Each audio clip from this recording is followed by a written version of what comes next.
خليل يا عجا وانزلا بالتواون تواون فيها اليمن للمطيابد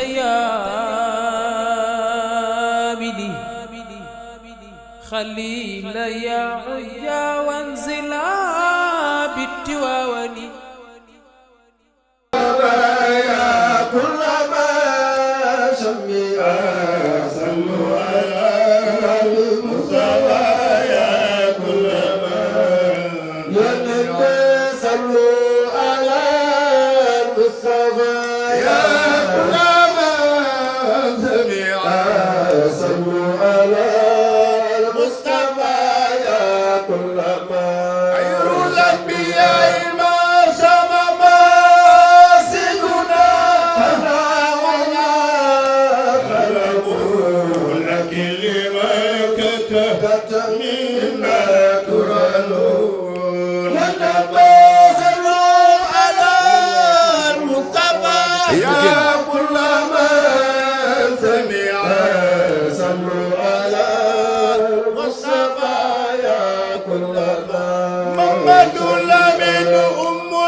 بالله والله تكريمة به وفاحت به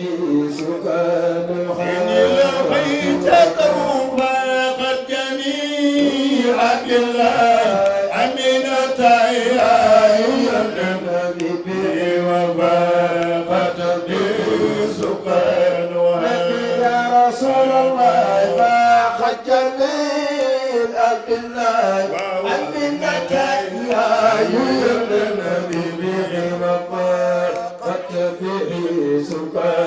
خير الأنبياء شمس الهدى كل نور كل نور كل نور منهم مقتبس لكنه المعالي كل حال يا رسول الله شمس الهدى كل نور كل نور كل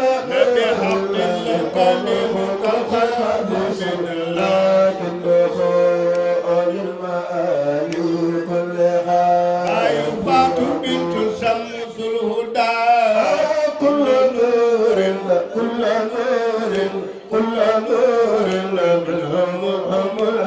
مقتبس لكنه للمال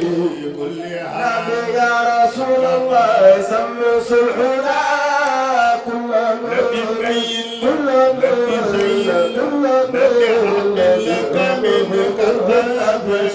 لكن دخول المآل كل حال خير الأنبياء بنفسي فاق في الأمر والله في أصله نسب ما مثله نبي يا رسول الله سمس الحدى كل نور كل نور كل نور لكن دخول المآل كل حال خير الأنبياء بنفسي فاق في القبر والله في أصله نسب ما مثله نبي يا رسول الله سمس الهدى كل نور كل نور كل نور بالحب الحكم لكن دخول المآل كل حال خير الأنبياء بنفسي فاق في القبر الورى والله في أصله نسب ما مثله نسب أصله نسب ما مثله يا رسول الله بطل المصطفى ما مثله ما جار يوما زماني فسجرت به إلا أتى نصر وانصاد بي ما جار يوما زماني فسجرت به إلى أتى نصر ونزاحت به لا ترجو خلقا سواه لندى أبدا وعند هذا المراجع ينتهي لا ترجو خلقا سواه لندى أبدا وعند هذا المراجع ينتهي bismillahi rahmaani rahim mbokk yi assalaamu aleykum wa rahmatullahi taala wa barakaatuhu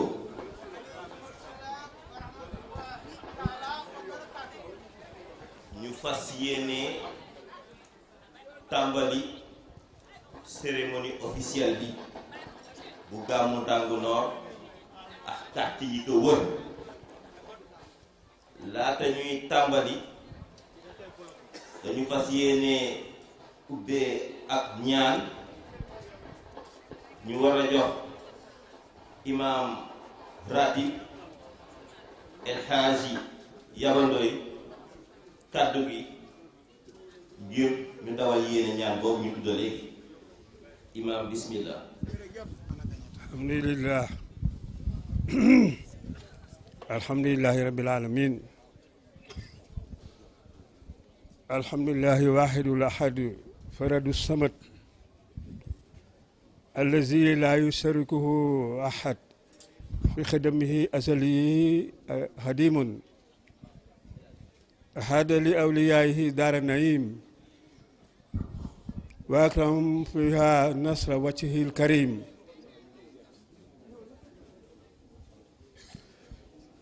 اللهم صل على نبي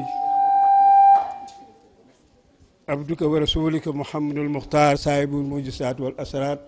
والدلالات والخيرات إماما وهدى ونورا ورحمة وعلى آله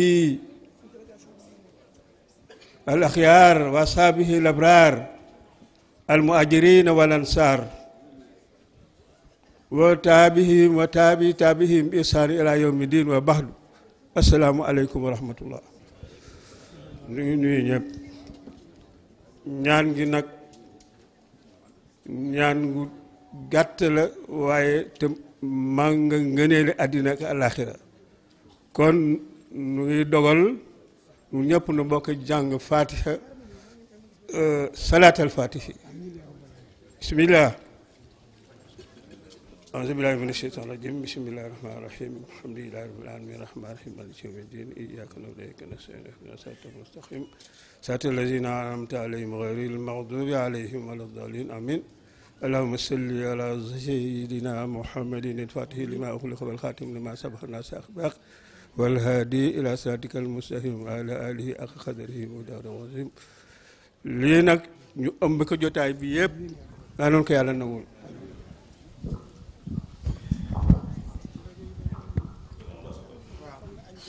yow lañu jox parole bi léegi waaw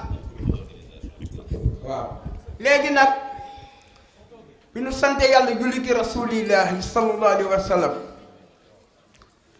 di kontaan ci yàlla mi nu may nu fekk waat tey nous allons être brefs pour ne pas forcer le protocole puisque c'est une cérémonie officielle léegi nag ñu ngi jox El Hadji Issa Paye nga xam ni ñoom ñii ñoo yore comité d'organisation bi chaque année que jëfee mooy def discours bi Paye Ndiémé yaayi sooñ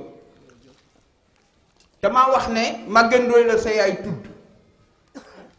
Maguette Ndoye Doudou Ndoye la yaay ja tudd waaye Doudou Ndoye Coro Cissé la yaay ja tudd Coro Cissé Xaali Cissé yi baayam Xaali ak Onge ak Amasamba Njuga Cissé ñoo bokk ndey ak baay Ibro Cissé la seen baay tudd mu Amasamba Njuga mu Galaay Cissé mu Kam Ndoye mu maam Biram Mbóor Ndoye mu maam Fatim Fall ngay Seta Buri Fall ak Caane Fall Gar Fall ak Sokone Fall.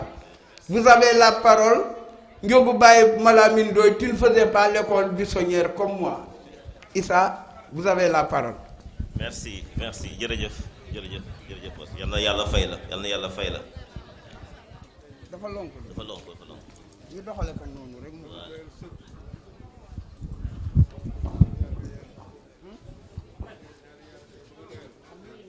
donc ñu ngi jublu si mbir bi ñu war a jox kàddu ki nga xamante ne moom moo fi toogal monsieur le maire de la commune de Rufisque Nord qui est empêché ñu jox son premier adjoint donc Abdou Ndiaye mu placer l'allocution de bienvenue au nom du maire. di seetlu yonent bi jóge Égypte ñëw fii di roi Ndiaye kon nag monsieur le maire de la commune de Rufisque Nord, vous avez la parole, mon promotionnaire, mon ami, mon frère. Auzu billahi minash shaitanir rajim. Bismillahir rahmanir rahim. Alhamdulillahi rabbil alamin. Alhamdulillahi rabbil alamin. Alhamdulillahi allazi anban kasiran tayyiban mubarak daiman fiha ila yawmiddin. Monsieur le ministre des collectivités territoriales et de l'aménagement du territoire,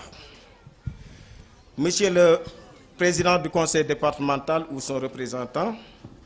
Monsieur le préfet du département, Monsieur le maire de la ville ou son représentant, Monsieur le sous-préfet ou son représentant, Madame le sous-préfet, Monsieur le maire des communes du département de Rufisque, Mesdames, Messieurs les élus locaux, Messieurs les autorités religieuses et coutumières, chers invités, chère population de Dangu et environnant, assalamu alaikum wa rahmatullah. maa ngi nuyu kenn ku nekk ci turam ak santam et kaddu yi may yëkkati maa ngi koy yëkkati ci turu monsieur le maire Mame Oumar Mané, maire de la commune de Rufisque Nord, absent du territoire. Et may ndokkeel wax na ma ñëw ndokkeel waa Dangu, ndokkeel waa commune de Rufisque Nord, ndokkeel waa Tëngéej, ndokkeel waa Sénégal yépp et ndokkeel leen ci bés bi muy gàmmu Dangu muy 8e édition. Yàlla ci kantanam ak mbaaxam may ñu fekke ko ci waat ak jàmm et lii nga xam ne moom lañu fi ñaanoon daaw yépp yàlla defal ñu ko parce que ñaanoon nañu fi des élections apaisées suñu borom bi defal nañu ko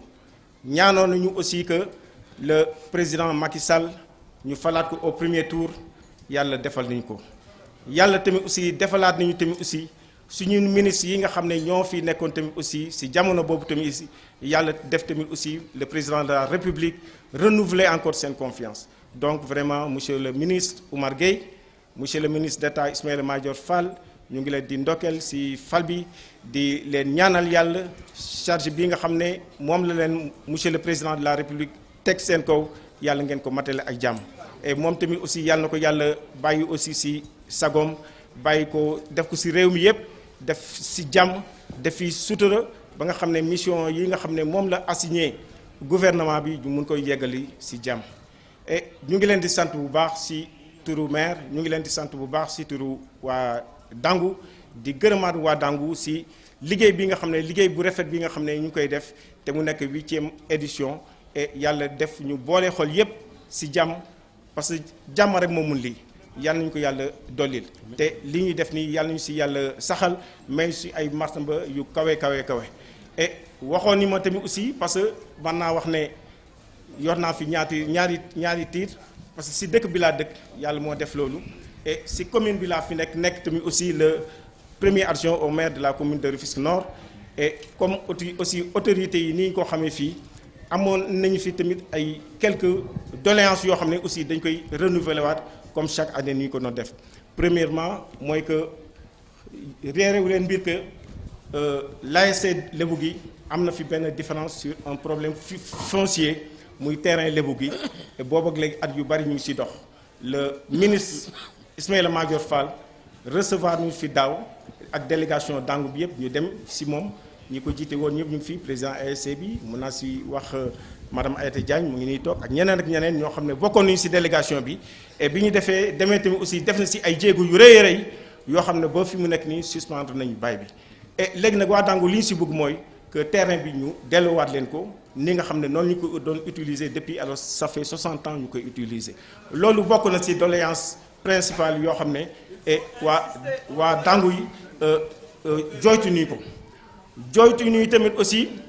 loolu sax mën naa wax ne sax c'est d'une manière générale c'est la commune muy l'assainissement de la commune et bien vrai que ne état yi am na ay jéego yu mu ci def parce que dans le projet des 10 villes am na au moins 4 ou bien 5 quartiers yoo xam ne touché na ko mais boo seetee tamit bariwul parce que boo ne 56 quartiers dans le nord ñu jël ci 5 quartiers et vraiment c'est insuffisant donc ñu ngi ñaan et monsieur le ministre mu ñuy naan état du Sénégal tamit aussi ñu généraliser que dans toute la commune du nord et jigéen ñi tamit aussi yóbbante nañu nee ni projet d'état yi nga xam ne état bi yépp mu ngi koy def fii nee ni mosuñu ci am benn subvention loolu jigéen ñi aussi waxoon nañu ne aussi nañ leen ko wax waaw et loolu ñu ngi leen di sant di leen gërëm asalaamaaleykum wa rahmatullah ñoo ko jiite des députés ànd ci des maires ànd ci ak l'excellence son excellence l'ambassadeur Chérif Omar Diagne directeur du protocole d'État ñu ngi nii toog imam notable ñëpp ñu ngi nii vous avez la parole pour porter donc ce que le comité dit au nom des populations.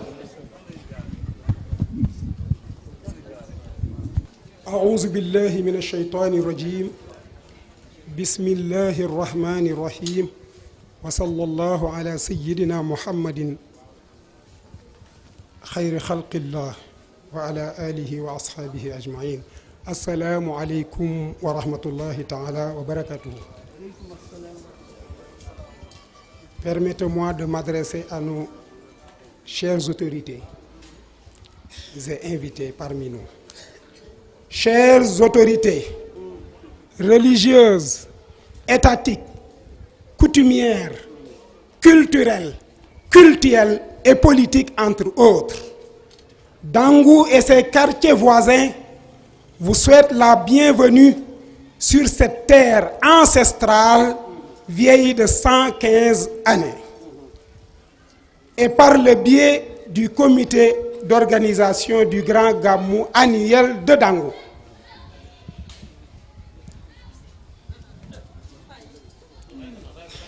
Dangou et ses quartiers voisins vous souhaitent la bienvenue sur cette terre ancestrale vieille de 115 années et par le biais du comité d'organisation du Grand Gamou de Dangou. Ce maillon sûr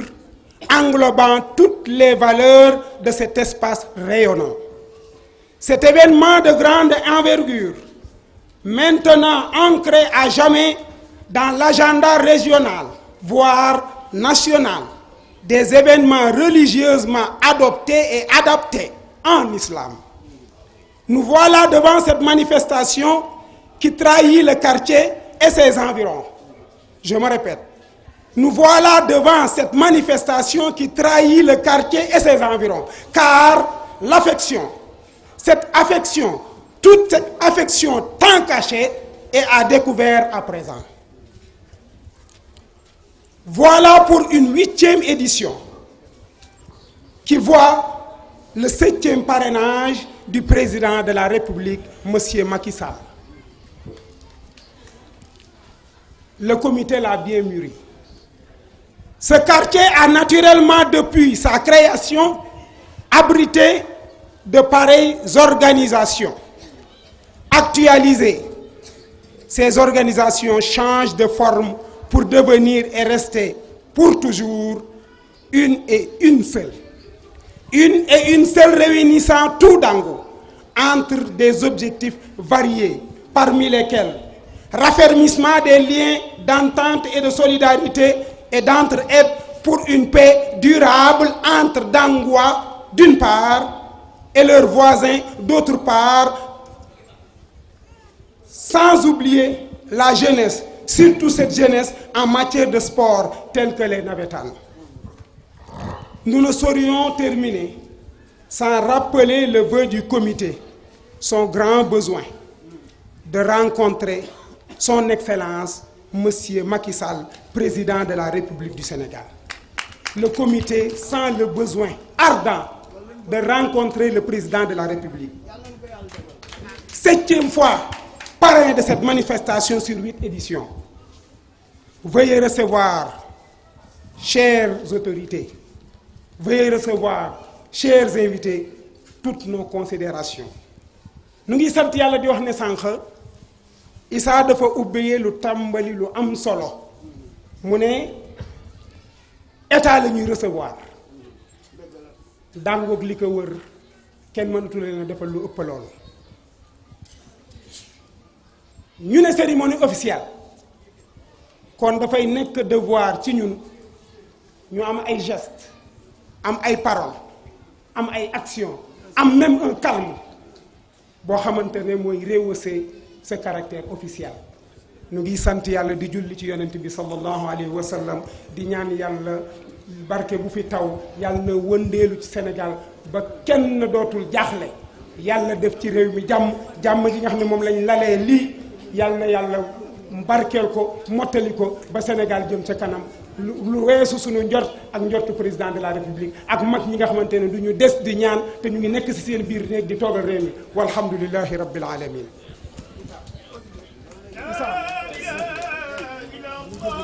Merci beaucoup. Merci beaucoup. Le grand serigne de Dakar ñëw na léegi El Hadj Abdoulaye Makhtar Diop ñu ngi lay nuyu ñu ngi lay ziar ci turu comité bi jërëjëf jërëjëf. Awa Diop bi dibeer yaayu Awa Diop xacc yaayu Njare Njaay dombur yaayu Mëree Jaañ kooña yaayu Mbay Ndiir Betil mu ngi ko jël Samba ak Mamor Sisi Jama Njaay Njare yaayu Koddu Maar Gàmmu yaayu Alamar Njare Mbay Demba Xooy Mbay Demba Latti Mbay Demba Xooy Yaabay Mbay Demba Xooy Njare Demba Ndey Njaay adi jeen jërëjëf fay la sa yaay jërëjëf ma ñëw waay aywa dama ne roof yàqul jën ñun rek ñoo fi am grand serigne de Dakar di doomi Tëngéej ci ndey ak baay di suñu sag ñun lébu yi dama ne yaayam fekk baax fii maamam fekk baax jokkul Caana Fay la yaayam tudd Ibrahima Fay baayam Ibrahima Fay Ali Fay Awa Géey baayam Ali Faye ama neex Faye baayam ama neex damaa wax ne ganikoor ak jur ganikoor ak yaabey koor mi jur maam Seck Njaay ak njogu ndiir ndooy maami yaba ñoo bokk ndey baay ak tiney koor ngay sëta borom Tëngéej kuy borom Tëngéej sa maam rek lañ fi daan ooye borom Tëngéej muy le premier ndey ji réew de Rufisque monsieur le préfet monsieur le ministre honorable député Ndiagne Diop honorable conseiller économique social et environnemental monsieur Abdou Salam Gueye DR Mame Omar Mbeng damaa wax ne ndey ji réew mooy le ministre de l'intérieur. Le grand serigne de Dakar a été intronisé en 1795 comme grand serigne de Dakar muy Jal Diop Ablaye Matar ku ko jur Doudou Diop ku ko jur Moussa Diop serigne Dakar Moussa Diop ku ko jur Jal Diop bi bëkk fay serigne Dakar Jëli Bakk Fay ku ko jur Moussa Diop bi Anta Ndiaye serigne Dakar Moussa Diop bi Anta Ndiaye ku ko jur le premier grand serigne de Dakar qui a été intronisé en 1795 muy Jal Diop le fils de Massamba Koki Diop et de Ngone Mbeng la fille de Mapon Mbeng dalay singal Mbeng ak Sala Mbor yaayu ma jigéen damaa wax ne dalay mariage ndoyu banda Ngone sanu mi ci di jaw damaa wax ne Dudu Diop ay sa baay Mariam Diop Matar ko jur Mariam Diop Matar Fatoumata Diop ko jur Fatoumata Diop mariage ndoy ko jur mariage ndoy banda Ngone sanu ko jur banda Ngone sanu Sekk ko jur sanu Sekk ku ko jur maam waa su sekki Ngoone jeng mi tere nag yaa naan yaatu maay ko doog maram gan ndank pend buurub jëleen wa sekk waa mbaaw bi waa nga xandan jura na nga mbaaw wala sekk njeewu mbaaw naa yem foofu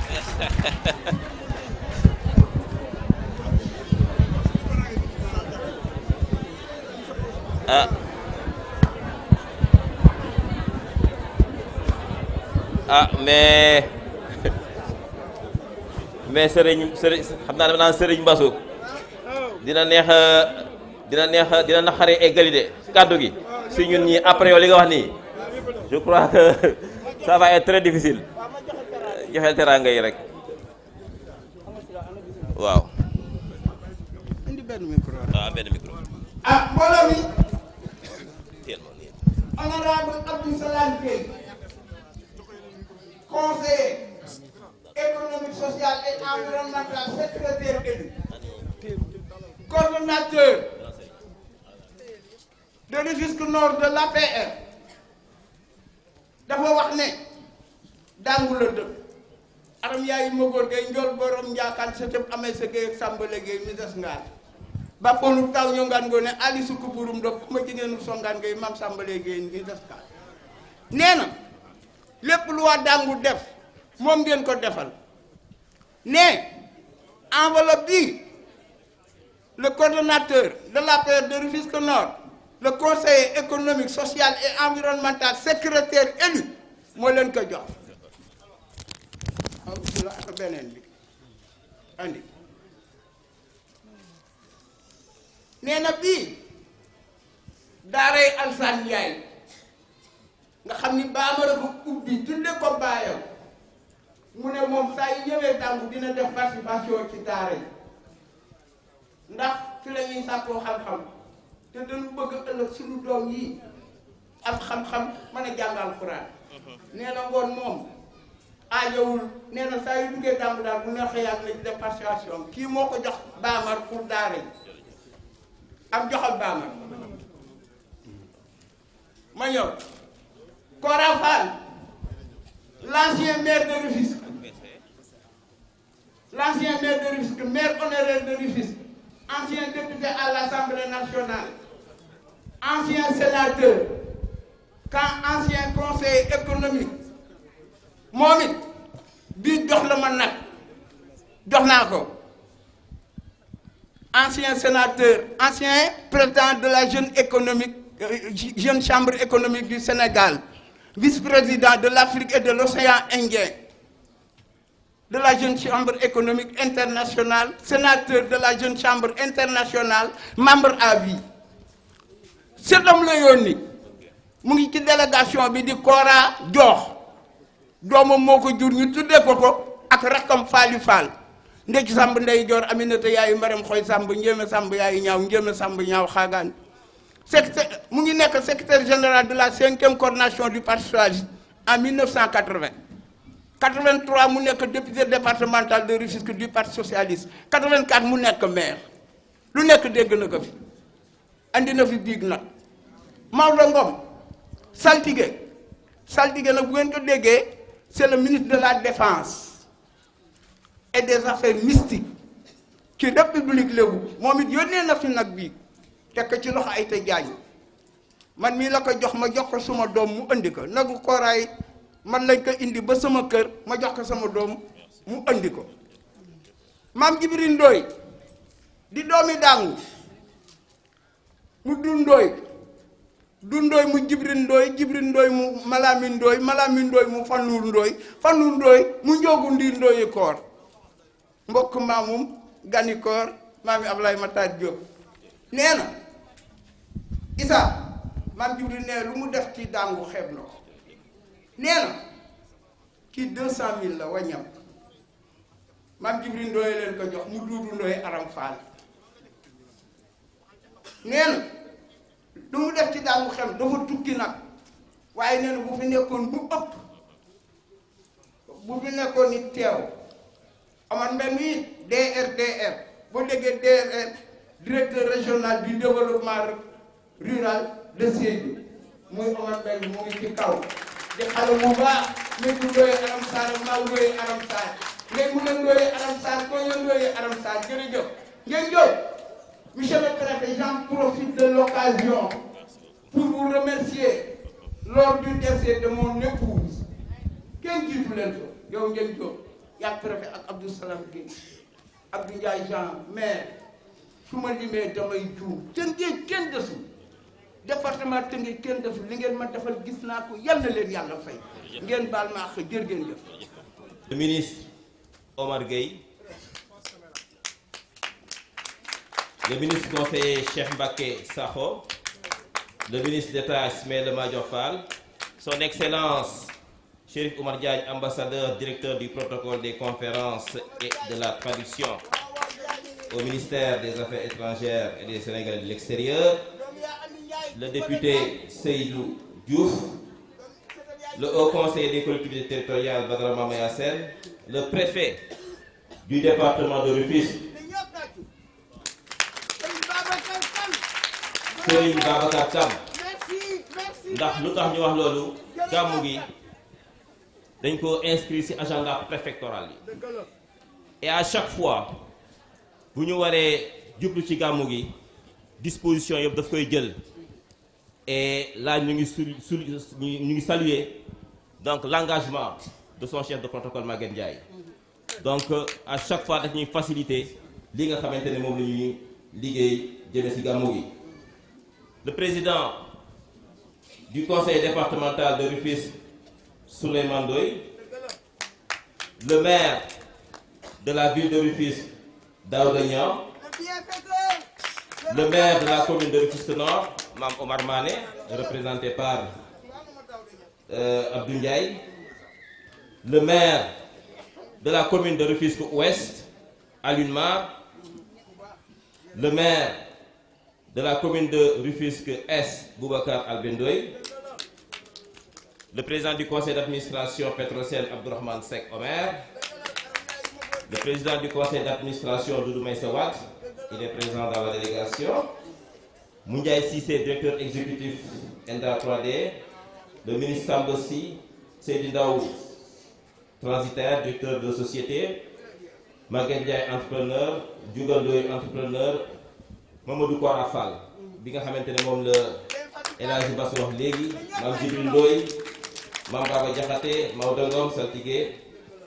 mais spécialement la presse locale à travers Joko FM bi nga xamante ne mu ngi transmettre en direct cérémonie officielle bi. Le DG de Sorano, monsieur Saïd Sarr Samb, la sécurité, la police, l'équipe de secours bi nga xamante ne ñu ngi teew fii, le maire de Bargny, on nous signale sa présence également parmi donc les autorités qui sont ici présentes. Voilà. Donc loolu moom mooy remerciement yi nga xamante ne rot na fi mënuñu lim ñëpp waa dëkk bi peut-être lim leen dinañ ko bàyyeex docteur Saliou Bamar Ndiaye moom sa voix porte mieux que la mienne bu ko defee ñu ngi jël kàddu gi di ko jox le ministre des collectivités territoriales, de l'aménagement du terroir, Monsieur Omar Gueye, représentant de son Excellence Macky Sall, président de la République du Sénégal.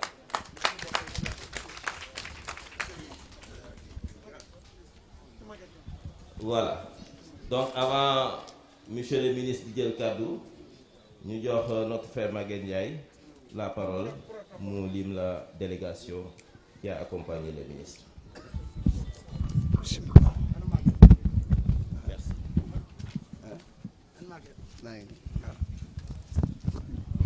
Mbooloo mi ñu ngi jox ku yaatu parole ku respecté ay chefam ku yem fiñ ko yemloo ku discret nag kilifa booy ànd ak moom da ngay am discrétion moom yi ko am discrétion la fiñ ko yemloo la yem na ku mën a taxaw préfet góorgóorlu na ba xam autorité religieuse coutumière politique et administrative du département de Rufisque tabarkàlla kooku ci laaj mu wax la ko ngoon yow yaa ngi émerger Tëngéej moom mii nag c'est le chef protocole du préfet dañu ko bëgg a jox parole bi tabarakallahu mu dim délégation bi préfet àndal bu paree joxe parole bi Cheikh Maguette Ndiaye sa bàyyi di secrétaire général comité olympique moom grand serigne de Dakar, l'ancien ministre des Sports 2 fois, l'ancien ministre de la modernisation de l'État, l'ancien directeur général de la SONES, l'ancien directeur de cabinet de la commune de Dakar sous le magistère de M. Lamine Diack moom ñoo ko bokkoon man na maa lim yëpp waaye temps bi la boo àndee nit farak moom da ngay xam léppam moo tax may jéem a jàng Ablaye Matar ndax dafa neex a àndal maa ngi leen gërëm yaa Omar Chérif Diagne ci sama dégg jabar yéen a def lépp yal leen yàlla fay kon Maguette Ndiaye chef protocole vous avez la parole. Merci beaucoup. Jërëjëf Pape.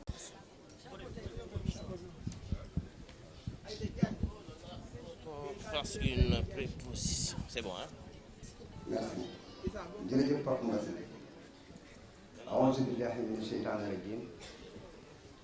Bismillahi rahmaani rahiim. Salaatu wa salaam ala rasulillah. Ginnaaw bi ñu sante suñu borom. julli ci yonentam bu tedd bi. Imam El Hadj Bamar ñoo ngi lay siyaare di màggal. di jéggalu ci nuyoo yi. di ko soob mooy dama ànd ak sama kilifa. mu ànd ak ay kilifa. daal di jël nuyoo ak ziyaaram teg ko ci kilifa gi nga xam ni moom la fi kii di son excellence El Hadj Macky Sall yabal fii tey mu ànd ci kooku di monsieur Serigne Babacar Kane di préfet au département de Rufisque mu ànd ci délégation bi ak Koumba Sall Wade di adjointe sous-préfet arrondissement Rufisque Est teewal bi Serigne Mountakha Daha Sall mu bokk ci délégation bi kii nga xam ni mooy monsieur honorable député et maire de la commune de Bambilor monsieur Ndiagne bi bokk na ci délégation bi honorable député de la diaspora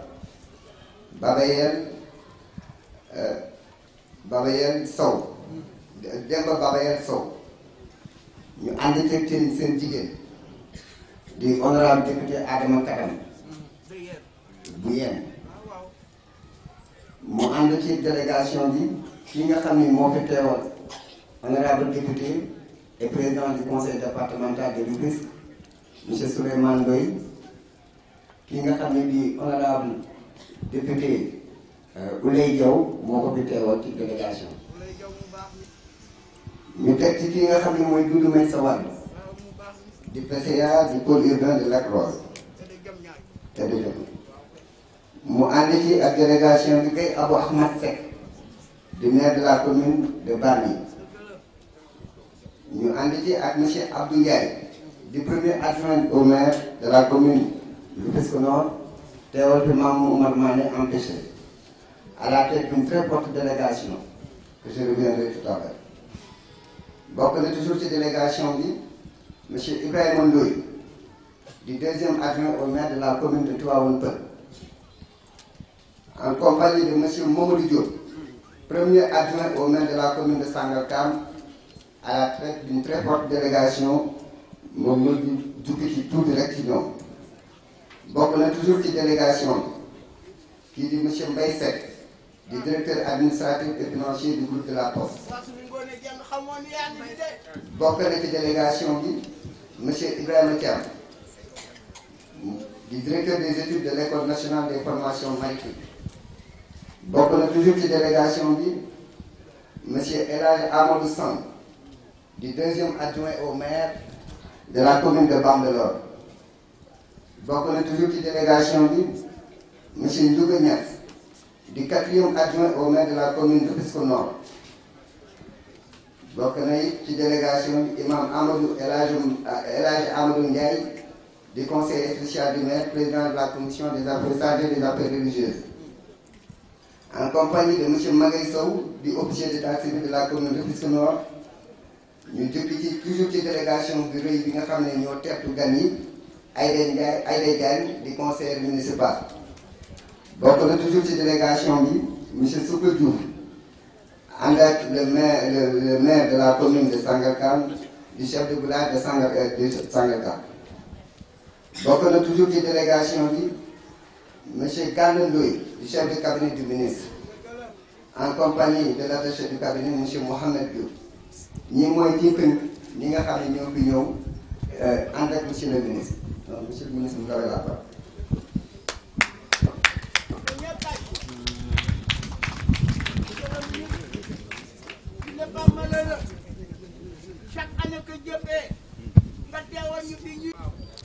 auzu billahi mina sheytaani rajim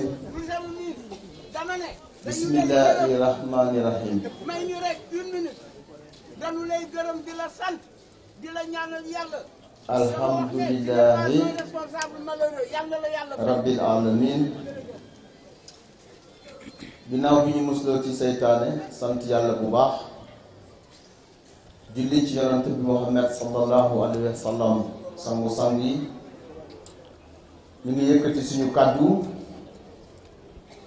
di kàddu yu bàyyi ko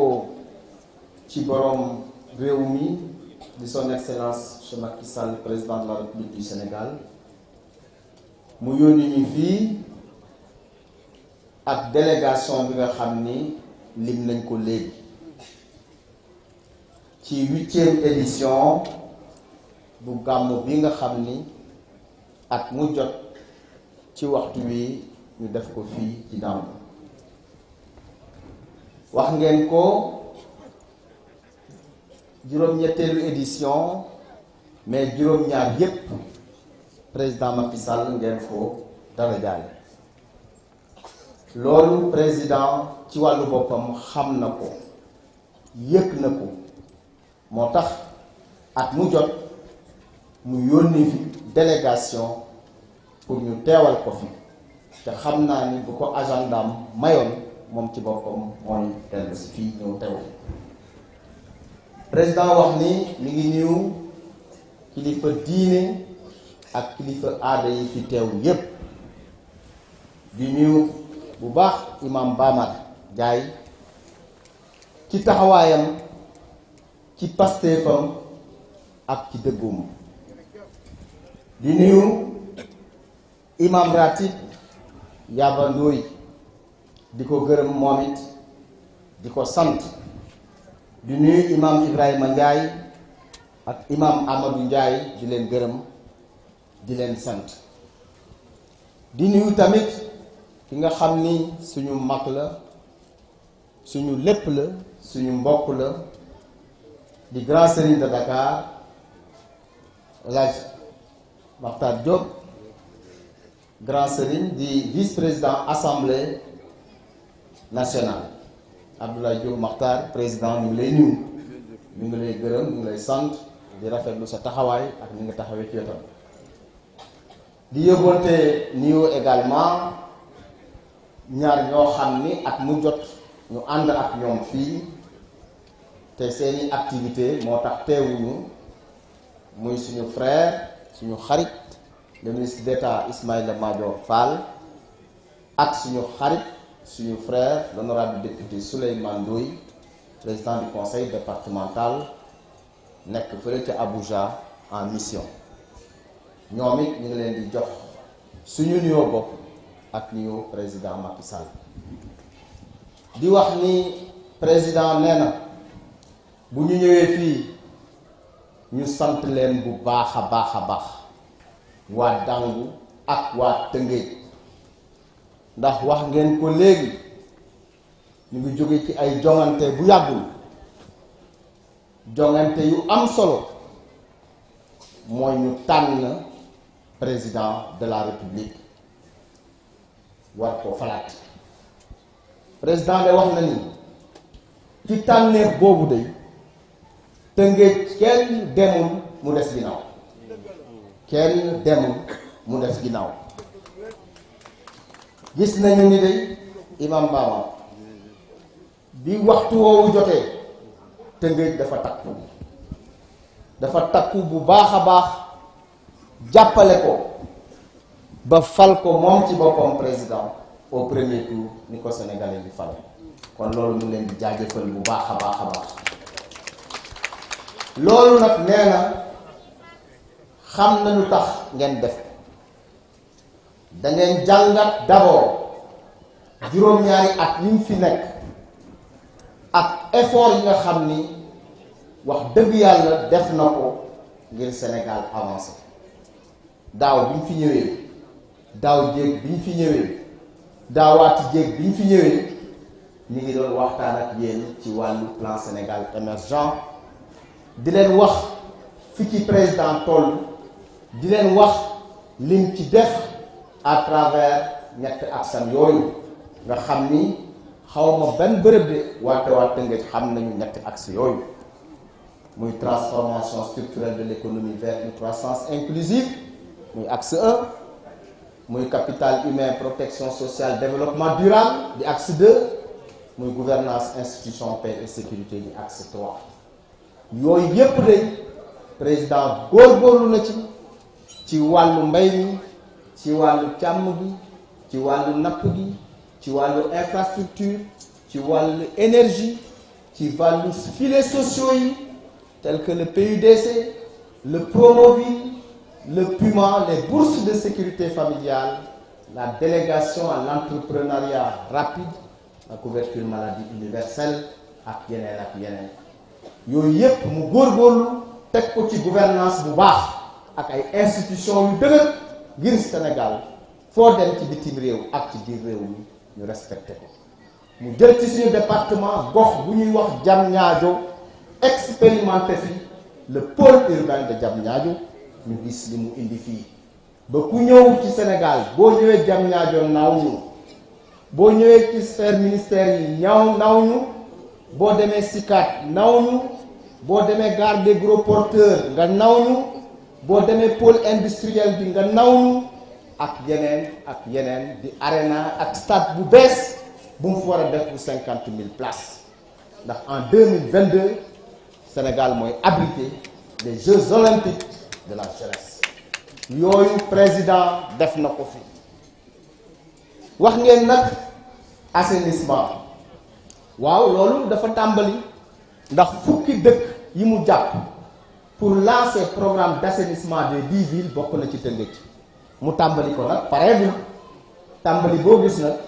dafa am fu muy tàmbalee ak fu muy yem mais président mi leen di biral ni lii mu tàmbali Tëngéej du fa lay yem day continuer ba mu law ci fépp fi nga xamante ni moom la law bi ci des mooy dañu bëgg ci mandat bu bees bii ñu ñaanal ko bu baax a baax ndax président démarré na nag mandat bu juróomi at démarré na ko taxawal na gouvernement ñuy sàkku imam Bama ci jataay bu sell bi ñu ñaanal président ak gouvernement ba li nga xam ni moom la sumbaat nag mu tàmbali ko ci bismillahi rahmani rahim eggale ko ci alhamdulillahi rabbil alamin sumb bii mu sumb nag il faudrait que ñu commencer habitué wu ci yenn concept yi parce que moom nag la tàmbali indi méthode bi ñuy wax fast track maanaam gaawantu sumb boobu dafa privilégier la jeunesse président nee na dina créer 1 million d'emplois principalement au niveau des jeunes sumb boobu nañu commencer xam vocabulaire u zéro bidonville maanaam dëkkin yu ñaaw yi président dina ci jóg de nañu commencer tàmbali habitué wu ci vocabulaire u zéro déchet maanaam saleté bi nekk ci dëkk yi président dina ci jóg de nañu tàmbali habitué wu ci vocabulaire u ville verte maanaam suñu dëkkuwaay yi wax dëgg yàlla tumuranke na ci garab waxuma nag garab yi ñuy fajoo de mais garab yi ñuy jëmbat ndax dëkk bu amul garab musiba la dëkk yi ñu gën a développé boo demee France wala nga dem États-Unis wala nga dem Japon Chine Corée li lay njëkk a impressionné mooy espace vert loolu nag dañ koo xaw a négligé ci suñu dëkkuwaay président nee na ñu commencé habitué wu nag ci loolu ndax dina song loolu ci 5e mandat wax na tamit suuf si nañ ko aar caxat-caxat bi ñuy def nañ ko wàññi nañu fexe ba zone yi ñuy bay ñu bàyyi ko mu doon des zones yu ñuy bay surtout la zone des Niayes buñ des zone des Niayes nag dafa commencé Dakar dem ba Saint-Louis au niveau du littoral yooyu ku yebu fi ñu toll nii commencé habitué wu ci yooyu wax na it ni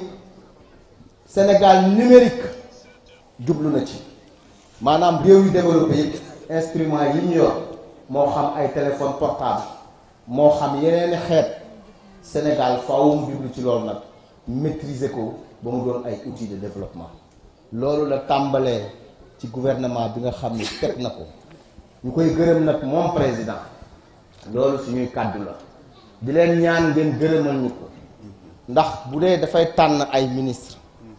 tànn ñu ñun ñi nekk ci département bi teg ñu ci wetam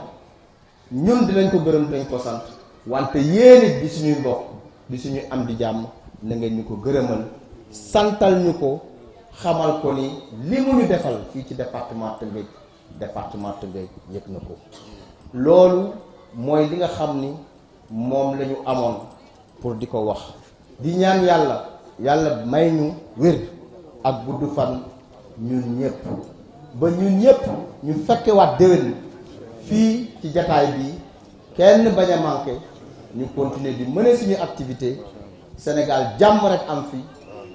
Tëngéej jàmm rek am fi Dangu jàmm rek am fi loolu la ñu amoon di leen ko wax di leen sant asalaamualeykum wa rahmatullahi taala wa barakatu. la commune de Bargny Imam Modou Kane incha allah voilà ak ñi nga xamante ne ñoo ànd ak le grand Serigne Modou Kane ñu ngi lay nuyu di la jox sa wàccuwaay c'est ça voilà professeur Bama avant ma lay jox kàddu gi nga permettre ma rek ma grignoter ci ce temps de parole pour permettre au grand Serigne de placer un mot. Grand Serigne, on vous donne la parole. Non, on vous donne la parole, grand Serigne. S'il vous plaît.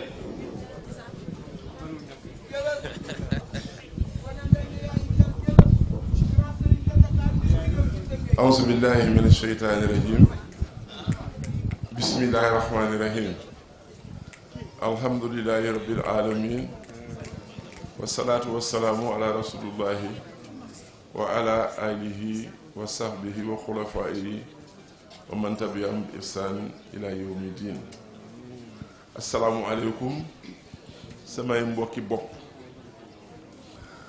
Mbësu wax na li ma fi tax a teew dend ak sama nijaay imam Yaba Ndoye ndey ji réew conseiller coutumier du gouverneur de la région ci dogalu président de la République Macky Sall ginnaaw xam nañ li ma fi tax a teew monsieur le ministre dama lay nuyu bu baax a baax di ànd di la santale yaag yi nga xam ne takkaat lañ leen ay ndomb di wànn nag ndomb googu bu ñu ko takkalee am na ci loo xam ne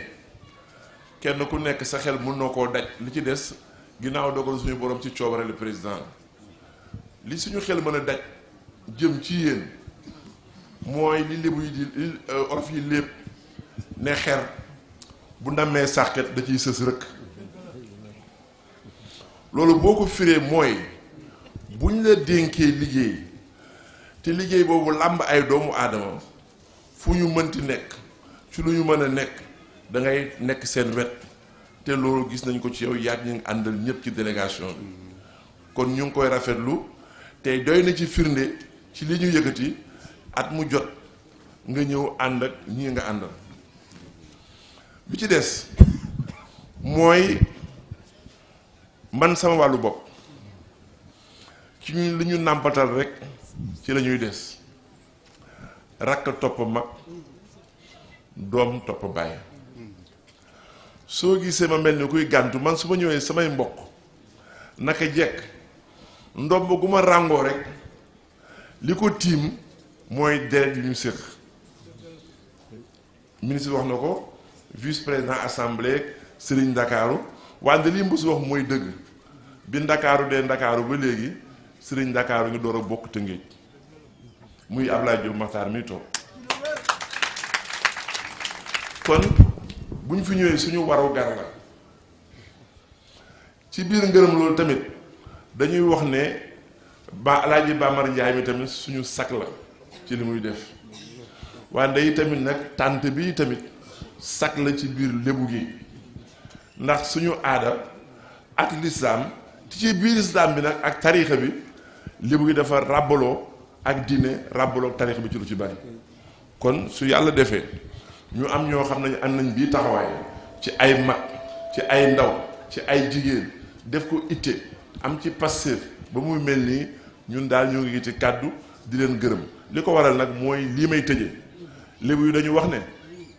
gàcce lu mu tuuti tuuti lébu du ko xeeb wante yi tamit lébu yi dañu ne teraanga lu mu tuuti tuuti lébu du ko xeeb kon say nawle bu ñu toogee ñu ne Ablaye Diop Makhtar si Ndakaaru waxal jàpp naa ne teraanga la moo tax ma jël ko allahumma salli ala sayyidina Muhammad xaatimi nabiyina wal mursalin en français et en anglais. Monsieur le ministre, noo ngi leen di dénk grand sëriñ ñu ngi leen di dénk docteur Saliou Bamar Ndiaye damaa wax ne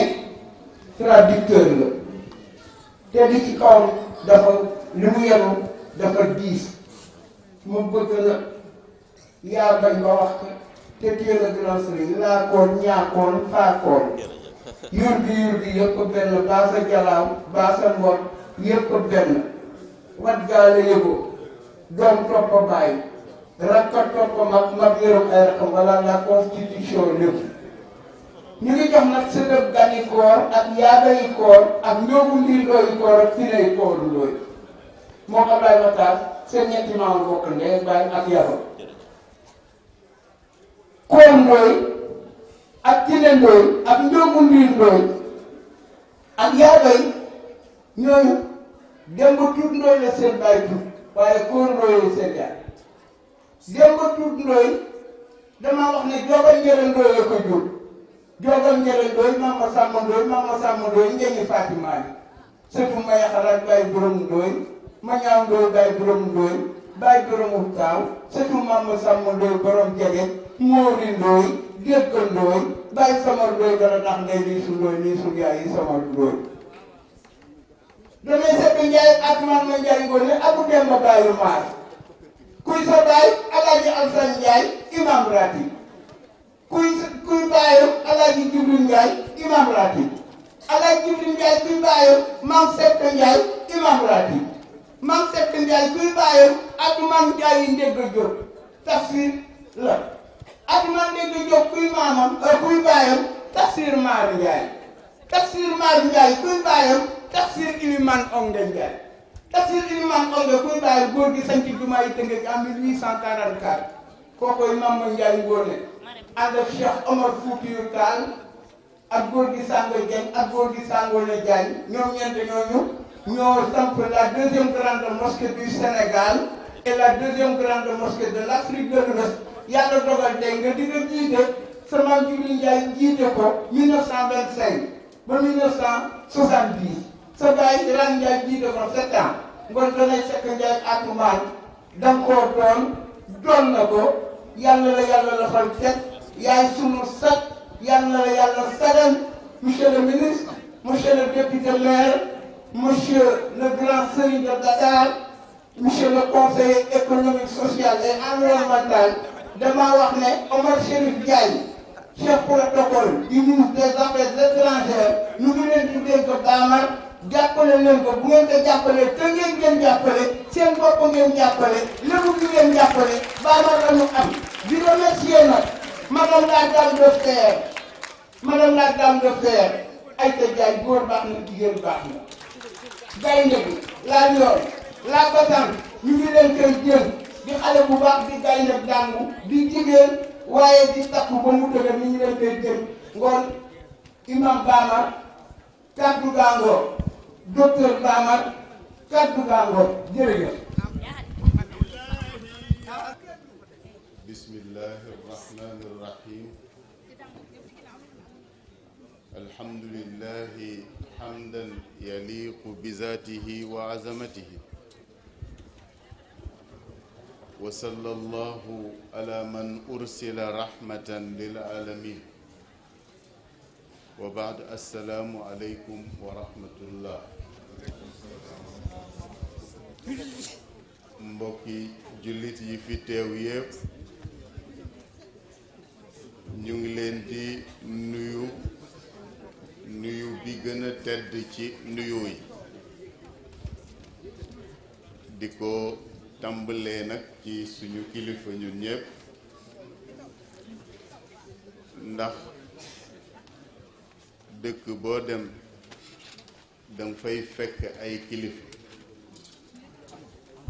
yàlla ci coobareem moo jël El Hadji Yabandooy mi teg ko muy imam ratib bu dëkk bi mu am ñu bari ñu tofal ci ginnaaw kon bu toogee nii tey ñun ñi njabootam ñi fi nekk ñépp di njabootam kon jàddu na suñuy tàmbali suñuy kàddu ñu tàmbalee ci moom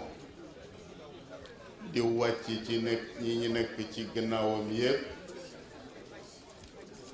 di nuyu ki nekk sama càmmoñ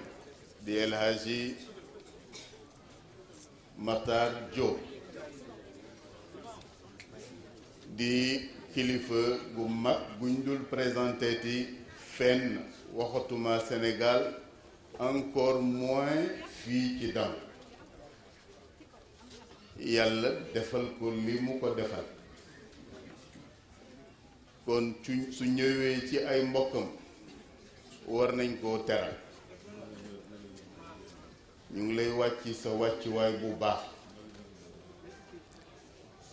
ñu ngi nuyu waa quartier bi yépp góor ak jigéen mag ak ndaw di nuyu nag ki nga xamante ne moo fi représenté le chef de l'État le président de la République Macky Sall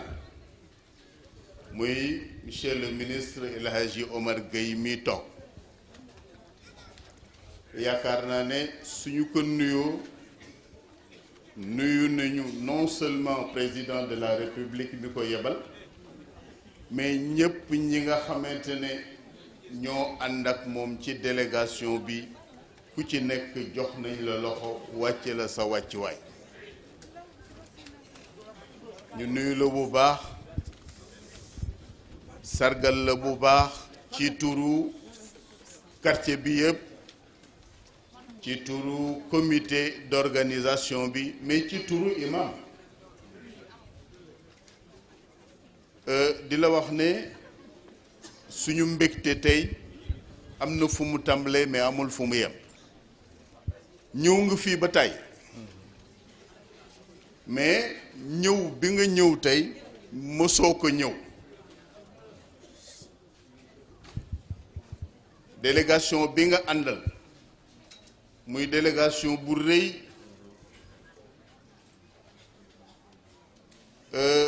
mësul ñëw dàngu loolu nag dafa am lu muy firnde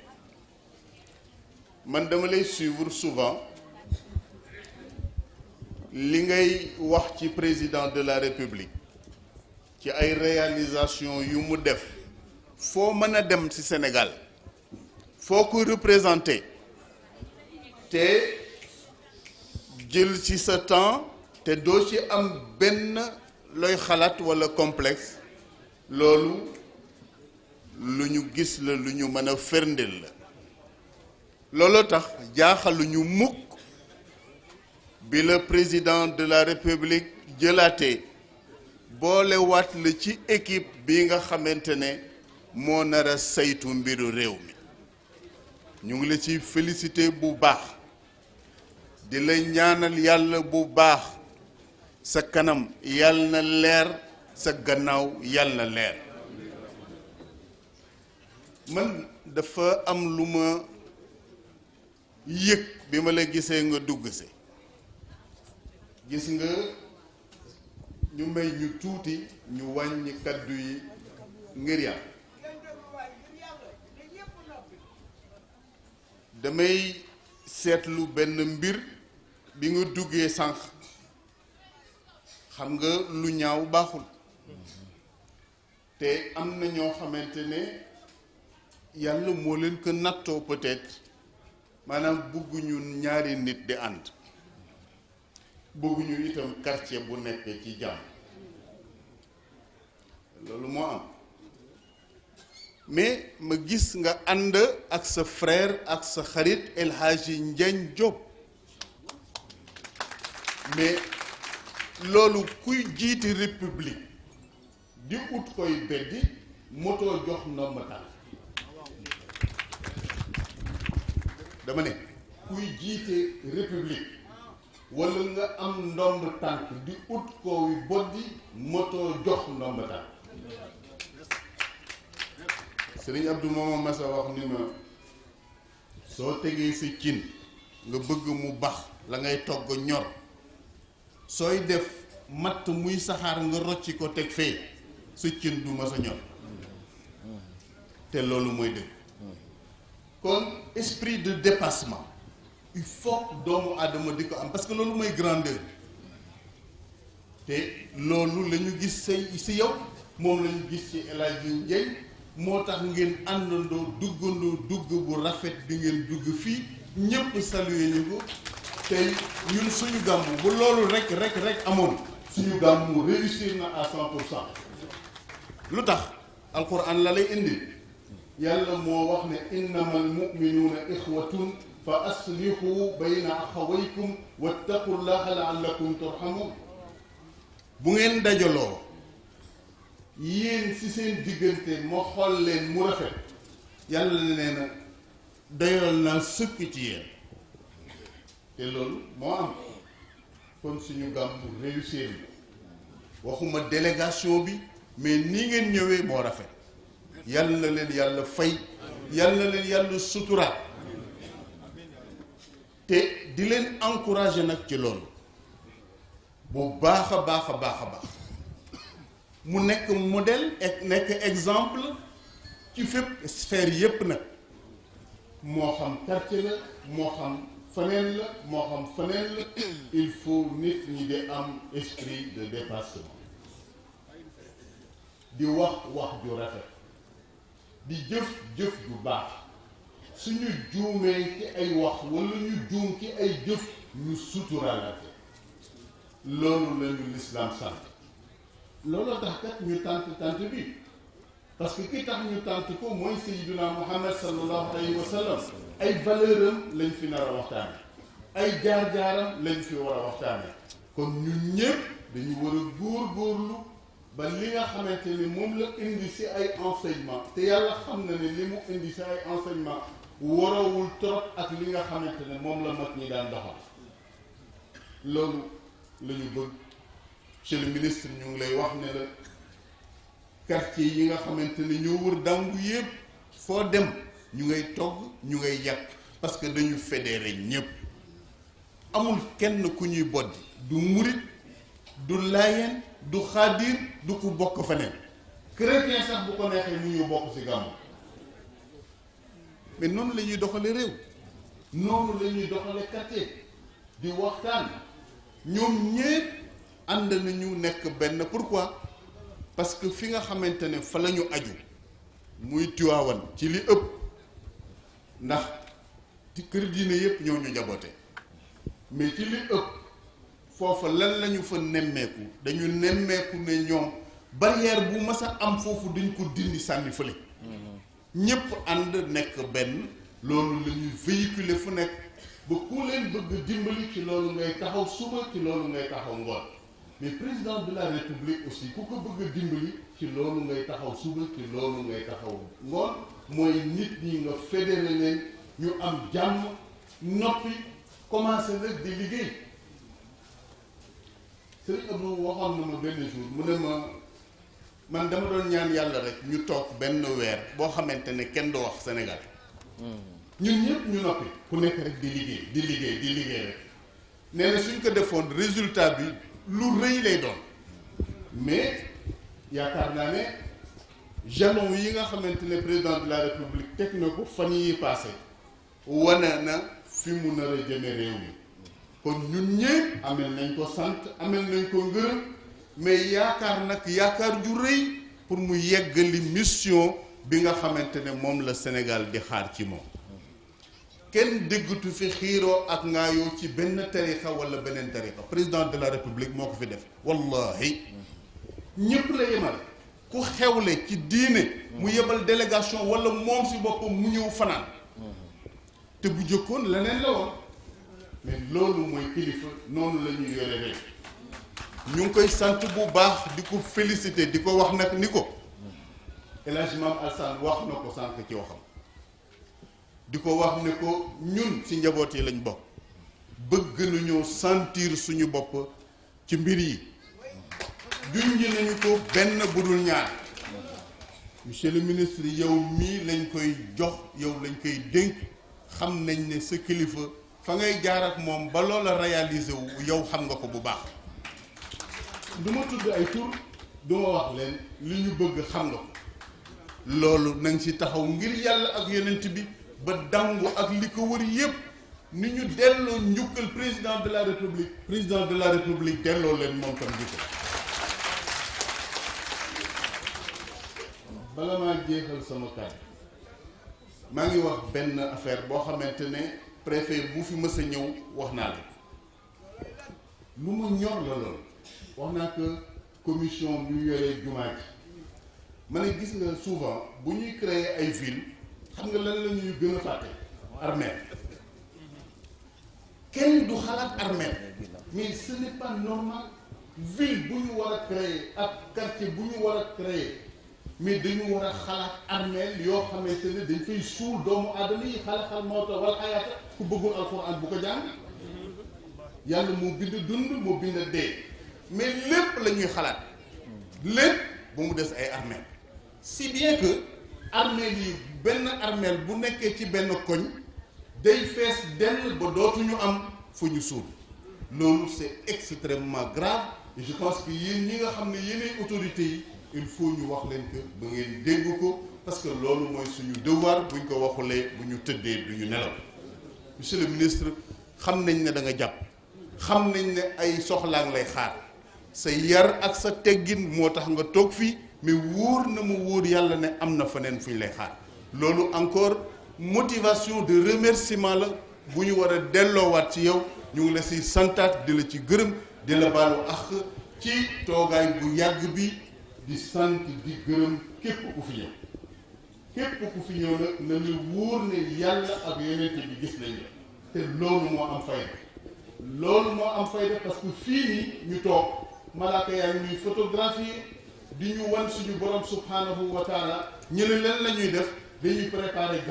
gàmmu gi kan moo ko moom Sayyiduna Muhammad moo ko moom kan moo fa nekk diwu ak diwu ak diwu ak diw ñu jox ko yàlla nee na hum maghfuruuna lahum ñoom ñëpp baal naa leen seeni bàkkaar ñoom ñëpp jéggal naa leen hada wa billahi tawfiq wassalaamu aleykum wa rahmatullahi wa barakatuh hamdan kasiran tayyiban mubarakan andan yuwaafi wa yukaafi masida lakal hamdu hatta radayta lakal hamdu hatta tarda lakal hamdu ba'da rida amnan yuwaafi ni'amahu wa yukaafi masida kon ñu ngi sant sunu borom sanaan ma sana kama asnayta ala nafsik kon cant yooyu fi def yëpp nu ngi koy boole di ko duggal foofu si cant gi sunu borom boobu la subhaanahu ba mu taree sant boppam boobu bindagul ku ko sant sunu cant ñu koy dugal foofu ñuy ñaanal nag képp koo xam ne kii tudd nañu fi ngay kilifa dale si président de la république dale si député si députation dale ci ministre ci ministériel waaye dale ci maire ak i adjoint ak bépp ndombu tànk si aada ak ci diine ëmb waale ci njaboot gi teew te ñooñu leen di leen yóbbaale ci saayir ak baatin kon nu ëmbe jotaay bi ci ñii ma ko waxoon rek ñaari leer yi nga xam ni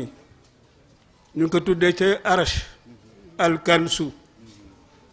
mooy fatiha salaatul fatihi boo déggee ñu ne noorun ala noorin yahdi laahu li noorihi man yasha alxuraan di ko wax sóoratu Nuur salaatul fatiha ngoo kon ñaari leer yoo xam ni ëmb na àdduna ak àllaaxira si ay njariñ waaye ci ay xéewal waaye ci ay leer yaa na ko yàlla defal loolu nag ñu ëmb ko jotaay bi moo di ñu jàng fatiha salaatul fatiha bismillah auzu billahi min asheytan rajim bismillahi rahmani rahim alhamdulillahi rabbil alamin arrahmani rahim maliki yawmi din iyyaka na'budu wa iyyaka nasta'in ihdina siratal mustaqim siratal lazina an'amta alayhim ghayril maghdubi alayhim waladdallin amin اللهم صل على سيدنا محمد الفاتح لما أغلق والخاتم لما سبق ناصر الحق بالحق والهادي إلى صراطك المستقيم وعلى آله حق قدر العظيم اللهم أنشأ علينا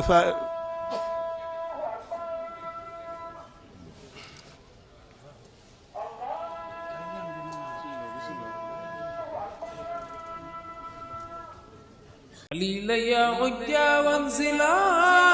بالتواون تواون فيها اليمن للمطيابد خليلا يا عجا وانزلا بالتواون